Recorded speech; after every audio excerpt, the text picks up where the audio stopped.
Well, I get a kick. After the vice presidential debate, everybody was talking about the facts that were thrown around. Well, there were no. Forgive me, I know I'm the Republican, but Joe Biden threw around no facts. He threw around numbers, and he threw around phrases and sayings, but he didn't throw any facts around. The problem though is that and the thing I loved the most was even his own team on the left said he was way out of line in the way he handled. Come on, help me with this one. Must be the age. Ryan. Ryan. But these people who don't do their homework and catch sound bites, who scare me to no end. That when I saw I was expecting a much more alive and invigorated, some would say over the top, with the sighs and the smiles and the animation of the vice president.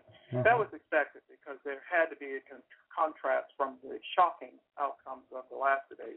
Yeah, but it makes him look stronger than the president. That's right. Vice presidential debates are really what I call stay the course and keep it steady debates. And Ryan was coming out of that a winner because he was cool, calm, and collected, stayed the course, and kept it steady. And then guess what happened after that post-debate? The Romney momentum increased. Mm-hmm.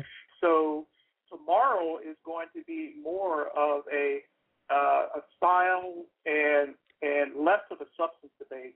And it's really more about what's your style and what you have to say than necessarily what you do say.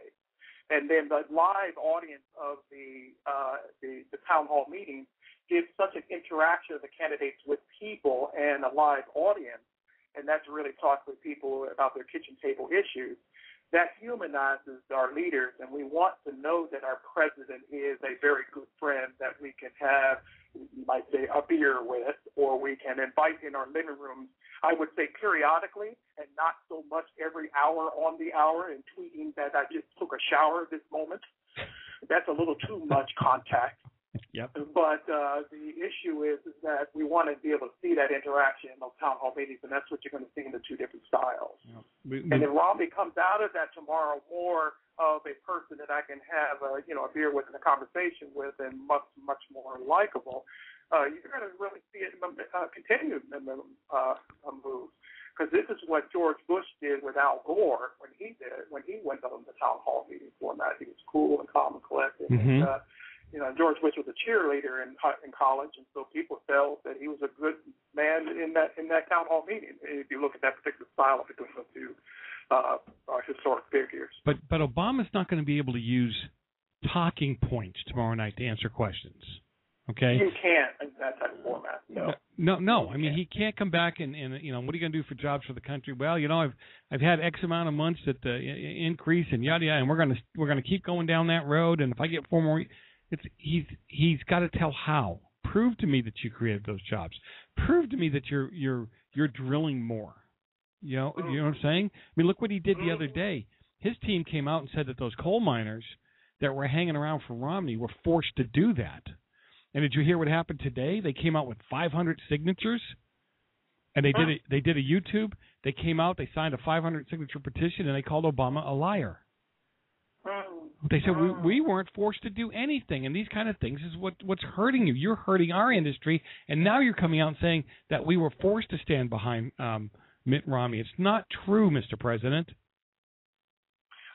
I believe that when you look at the two camps, the debate preparation has to be given to the Romney side, because Romney and Ryan are coming in the first two debates extremely well coached, well prepared to break through a very tough media to be able to get their message through. And that message is really saying that, again, that the economy is struggling and that a trickle-down government can't cut it. And that is slowly marching through in that narrative. And if Romney is able to, tomorrow, still convey that America is extraordinary, Americans are good, America works, these are the things then he will translate through. Because in the Obama campaign, they're not talking about America extraordinary. They're not talking about Americans are good. And they're not talking about how America works.